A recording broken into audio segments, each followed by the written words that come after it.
Hindustan paper, बुधवार 29 अप्रैल 2026।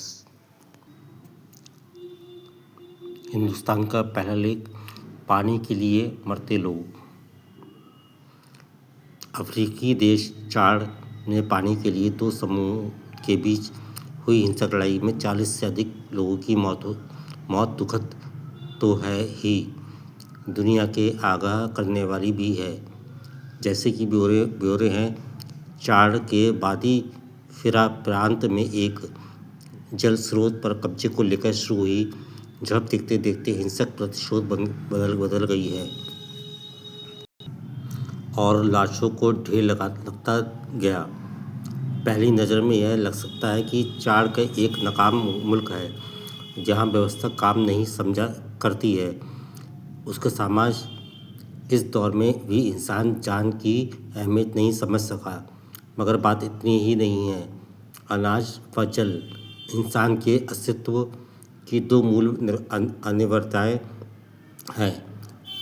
अनिवार्यताएं का कोई विकल्प नहीं होता, ठीक वैसे ही जैसे सांस का कोई विकल्प नहीं है। इसलिए इस घटना को प्रबल समाजों के मूर्खतापूर्ण कृत्य के रूप में देखना आसान, विपत्ति से मुंह मोड़ना कहलाएगा। चाड में वैसे भी पानी का जबरदस्त संकट है और वहाँ की लगभग आधी आबादी पेयजल के संकट से जूझती रही है। चूँकि पड़ोसी देश सूडान के गृह युद्ध से त्रस्त लोग बड़ी संख्या में भागकर चाड पहुँच रहे हैं, इसलिए उसके संसाधनों पर लगातार दबाव बढ़ रहा है। आज से करीब 3 दशक पहले संयुक्त राष्ट्र के तत्कालीन महासचिव बुतरस बुत्खाली ने कहा था कि तीसरा विश्व युद्ध पानी के लिए हो सकता है। तभी अगर दुनिया ने इसका समुचित संज्ञान लिया होता तो मौजूदा महासचिव एंटोनियो गुटेरस को आज यह गुहार लगाने की नौबत नहीं आती कि स्वच्छ पेयजल के अभाव में हर साल 14 लाख से अधिक लोग दुनिया भर में मौत के शिकार हो जाते हैं। इसलिए सरकार जल संसाधन में निवेश करे। दरअसल यह निवेश अपने देश के भविष्य में निवेश है। विश्व बैंक भी अपने एक अध्ययन के आधार पर यह दावा कर चुका है कि पानी की कमी और सूखे के कारण सन 2030 तक संसार भर में लगभग 7 करोड़ लोगों पर विस्थापन का खतरा मंडरा रहा है। अगर ऐसा हुआ तो यह आबादी जहाँ पहुँचेगी, क्या वहाँ के उपलब्ध जल संसाधनों में दबाव नहीं बनेगा? धरती पर मीठे जल का भंडार वैसे भी बहुत कम है, वह भी ज़्यादातर ग्लेशियर के बर्फ के रूप में। जलवायु परिवर्तन का असर अब वैज्ञानिक विमर्शों से निकलकर आम आदमी के एहसास का हिस्सा बन चुका है।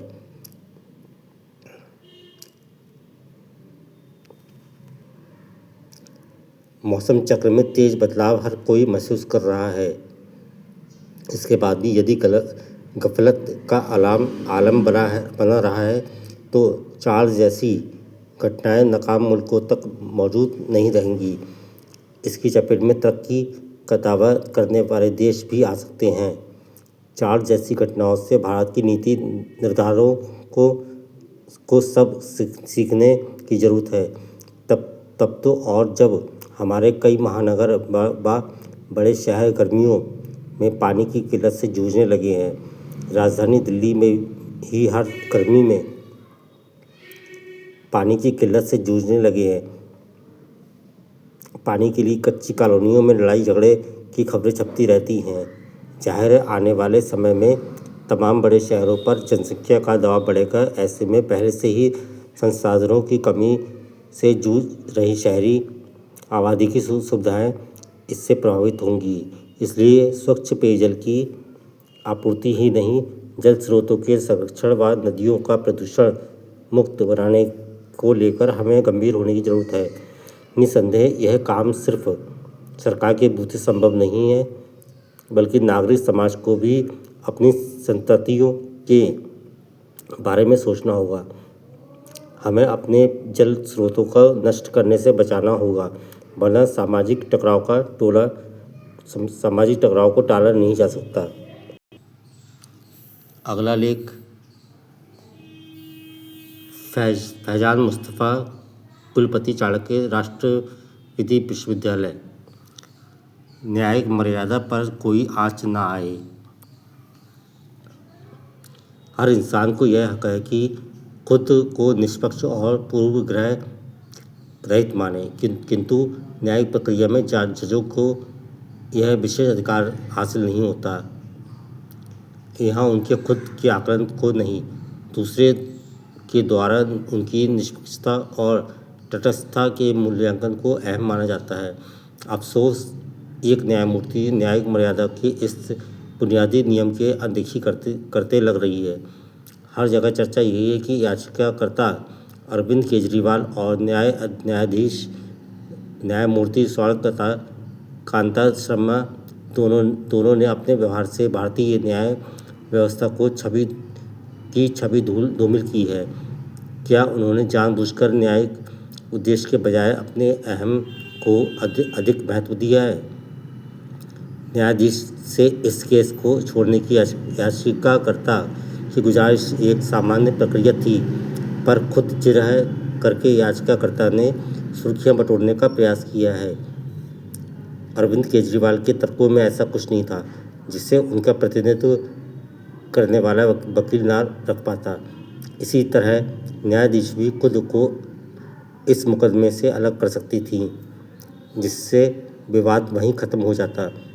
इससे उनके बच्चों के सरकारी पैनल में शामिल होने या मुकदमों के आवंटन को लेकर हो रही बेवजह की बहसबाजी नहीं होती। मगर संबंधित जज ने इसको व्यक्तिगत रूप से लिया और केस ना छोड़ने की जिद से अपनी प्रतिष्ठा को कहीं अधिक नुकसान पहुंचाया। दिलचस्प बात यह है कि हाल ही में उन्होंने आम आदमी पार्टी के एक पूर्व विधायक नरेश बलियान के मकोका मामले से खुद को अलग कर लिया था। उन्होंने स्वयं अपना आप नेता सत्येंद्र जैन मामले में ईडी की याचिका सुनने वाली निचली अदालत के न्यायाधीश को बदलने का आदेश दिया था।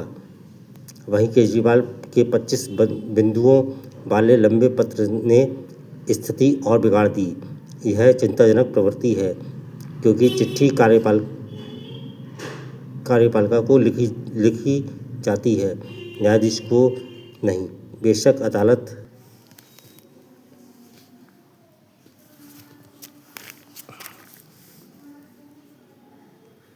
संबंधित न्यायाधीश ने याचिकाकर्ता से बड़े सबूत की मांग करके शायद विवाद को बढ़ने दिया।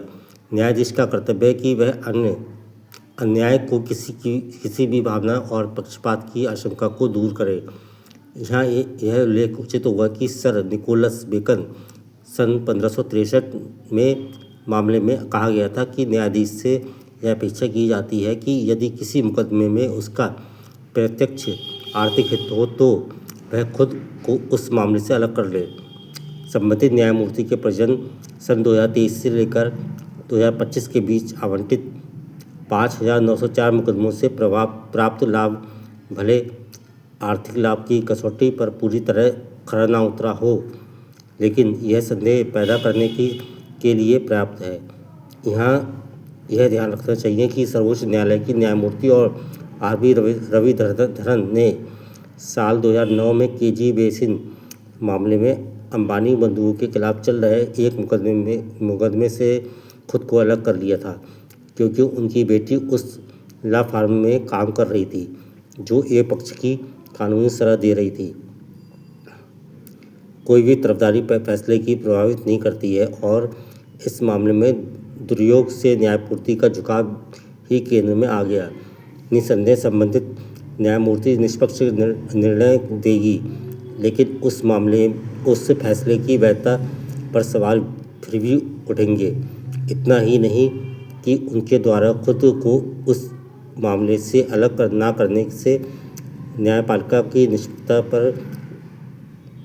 निष्पक्षता पर लोगों का भरोसा डगमगा सकता है, क्योंकि सामान्य नियम यही कहता है कि न्यायाधीश को अपनी निष्पक्षता के बारे में किसी भी संदेह को दूर करना चाहिए।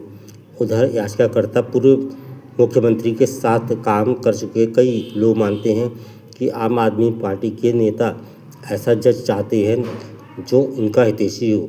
याचिकाकर्ता इस धारणा को दूर करने में विफल रहे। न्यायिक गलियारे में यही माना जा रहा है कि बतौर हाईकोर्ट न्यायमूर्ति संबंधिता न्यायाधीश राजेश ठाकुर सन 1987 मामले में दिए गए सर्वोच्च न्यायालय के न्यायमूर्ति M.N. वेंकटचलैया के फैसले का पालन करने को बाध्य थीं।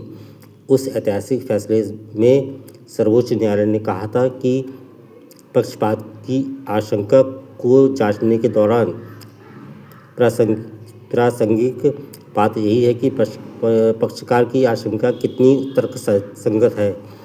लिहाजा न्यायाधीश के लिए उचित यह है कि वह अपना आकलन खुद नहीं पक्षकार की नज़र से करें। अगला लेख है Harsh B Pant, professor, King's college London. सबके धैर्य की परीक्षा ले रहा ईरान, अमेरिका गतिरोध।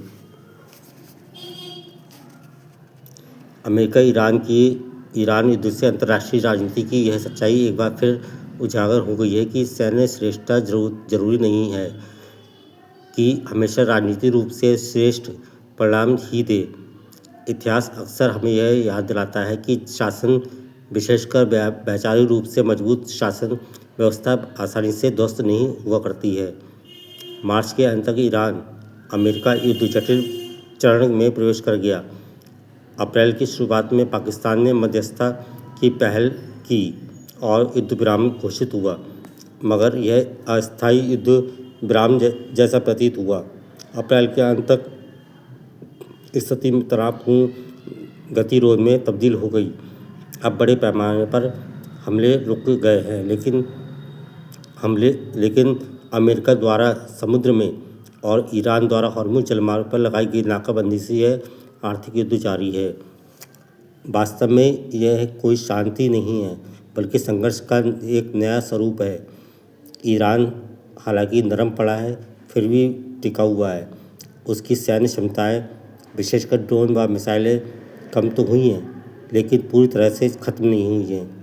ईरान ने परंपरागत रणनीति से हटकर आर्थिक और मनोवैज्ञानिक क्षति पहुंचाने की रणनीति अपनाई है, और इसमें वह 20 साबित हो रहा है।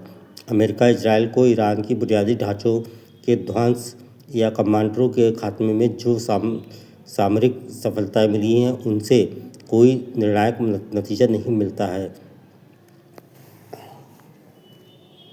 कमज़ोर स्थिति में होते हुए भी ईरान ने जबरदस्त रणनीति सूझबूझ दिखाई है।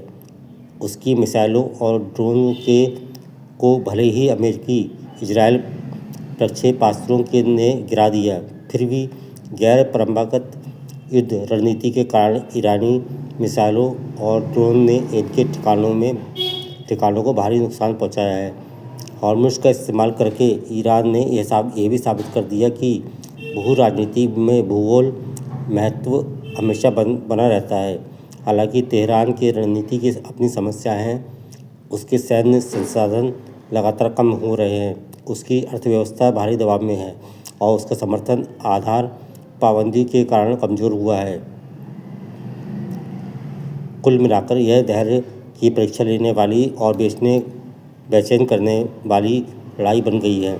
अमेरिका के पास पारंपरिक सैन्य शक्ति अपार है, पर ईरान की गैर परंपरागत रणनीतियों, प्रौद्योगिकियों, विधियों और रणनीतिक भूगोल ने उनके विजय रथ को रोक दिया। यह ऐसी लड़ाई बन गई है कि जिससे बाहर निकलना दोनों पक्षों के लिए मुश्किल हो सकता है। कूटनीतिक गतिविरोध इसी सच्चाई का नतीजा है। इस्लामाबाद में बातचीत की नाकामी दोनों पक्षों के बीच गहरे अविश्वास व उनकी जिद को उजागर करती है। वाशिंगटन की ज़्यादा से ज़्यादा मांगें और तेहरान का अपनी संप्रभुता पर अड़े रहना बातचीत को फिलहाल असंभव बना रहे हैं। इसके अलावा दोनों पक्षों के इस युद्ध के घरेलू राजनीतिक निहितार्थ भी लंबा संघर्ष अमेरिका के चुनाव नतीजों पर असर डालेगा तो किसी भी तरह की हार या समर्पण से ईरान में फूट पड़ने का खतरा है। बाहरी ताकतें, चाहे वह पाकिस्तान हो, चीन हो या रूस, बातचीत में मदद तो कर सकती है लेकिन कोई निर्णय थोप नहीं सकती। यहाँ ना तो पूरी तरह शांति है और ना युद्ध। यह एक ऐसा दौर है जहाँ कभी भी संघर्ष विराम टूट सकता है, आर्थिक दबाव बन सकता है और कभी भी तनाव बढ़ सकता है। कई मायनों में यह ऐसा खतरनाक दौर है जहाँ एक छोटी सी भी चूक संयम को पल भर में ख़त्म कर सकती है। फिर भी एक टिकाऊ समाधान के लिए दोनों पक्षों को अपनी सीमाओं को स्वीकार करना होगा। इसमें शायद हॉर्मुज़ जलमर्द में सोच समझकर तनाव कम करना और परमाणु मुद्दे पर चरणबद्ध तरीके से कोई भी पक्ष बिना कुछ अतिरिक्त हासिल किए पहले कदम उठाने को तैयार नहीं है। इसलिए इस युद्ध में नतीजों की आस कम और कभी ना खत्म होने वाली जटिलता ज़्यादा दिख रही है।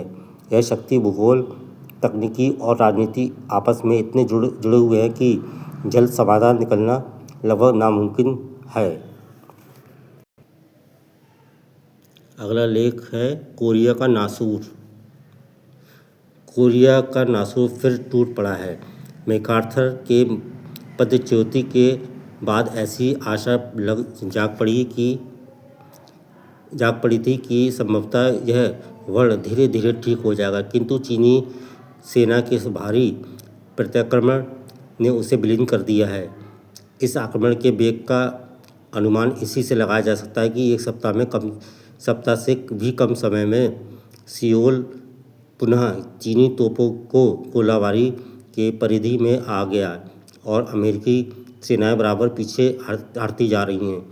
यद्यपि 8वीं सेना के सेनापति जनरल वान फ्लीट ने आशा प्रकट की है कि साम्यवादियों का वसंतकालीन आक्रमण हान नदी के उत्तर में रोका जा सकता है, किंतु लड़ाई आगे चलकर क्या रंग लाएगी यह अभी से बताना कठिन है। संयुक्त राष्ट्र सैनिक पर्यवेक्षकों का कहना है कि साम्यवादियों ने अपनी युद्ध की तैयारियों को बड़ी चतुराई से छिपाए रखा। अब वे टिड्डियों की भांति टूट पड़े हैं। अभी तक उत्तर कोरियाई तथा चीनी सेनाओं का आक्रमण स्थल युद्ध तक सीमित था, लेकिन अमेरिकी बम वर्षा का उत्तर बम वर्षा से देने की ठानते ही यह युद्ध खतरनाक पहलू में प्रवेश कर जाएगा।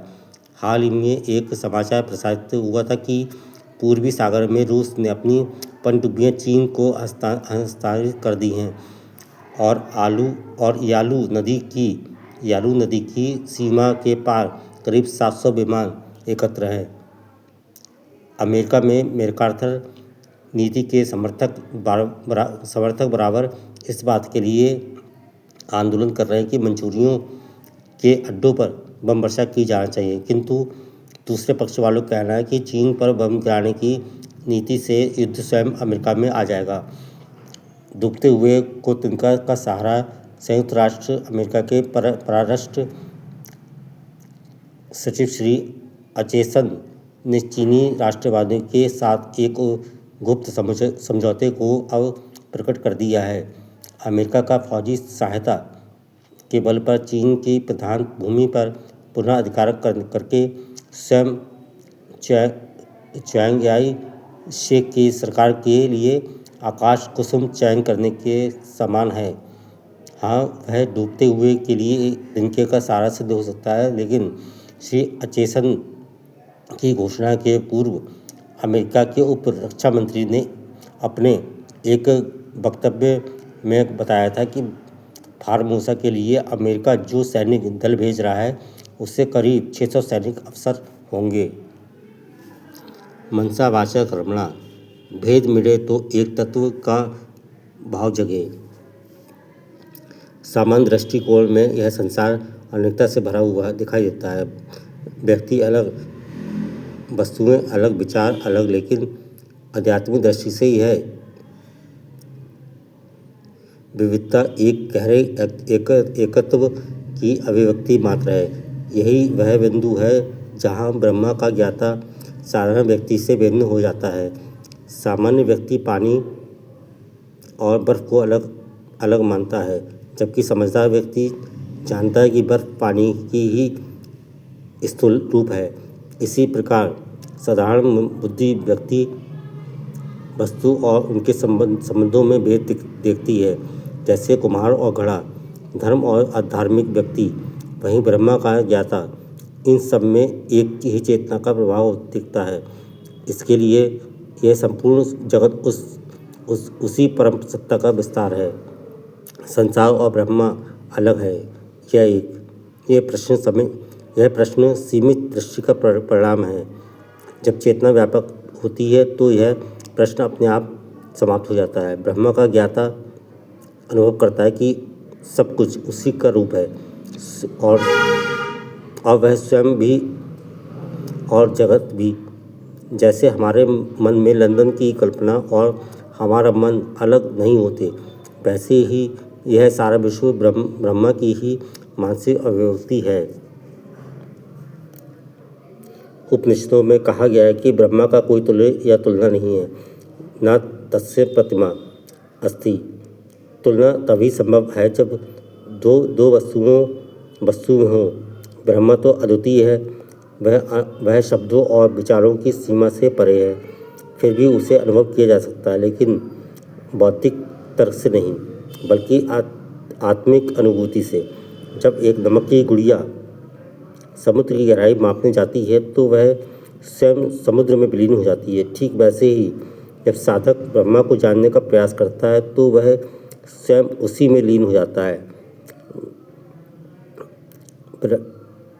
ब्रह्मविद ब्रह्मो भवति, यानी ब्रह्मा को जानने वाला स्वयं ब्रह्मा हो जाता है। ब्रह्मा का स्वरूप अत्यंत सूक्ष्म और असीम है। वह ना तो आंखों से देखा जा सकता है, ना ही इंद्रियों से पकड़ा जा सकता है। उसका कोई रूप, आकार या जन्म नहीं है। यदि उसे किसी रूप में बांध दिया जाए तो उसकी अनंतता समाप्त हो जाएगी। फिर भी वह निराकार रूप और अनादि है। फिर भी वह सब कुछ देखता है, सुनता और करता है, बिना किसी भौतिक अंग के। जैसे हम अपने मन में किसी वृक्ष की कल्पना करते हैं और उसका चित्र उभर आता है, वैसे ही ब्रह्मा अपनी चेतना से समस्त सृष्टि का संचालन करते हैं। वह काल, स्थान और व्यक्ति की सीमाओं से परे एक शाश्वत सत्ता है। इस ब्रह्मा को जानने वाला व्यक्ति मृत्यु और भय से परे हो जाता है। वह समझता है कि जो कुछ था और होगा सब उसी की नियत है। यह ज्ञान उसे स्थायी शांति और आनंद की ओर ले जाता है। यही एकत्व का बोध है, जहाँ भेद समाप्त हो जाता है, केवल ब्रह्मा शेष रह जाता है। श्री श्री आनंद मूर्ति जी।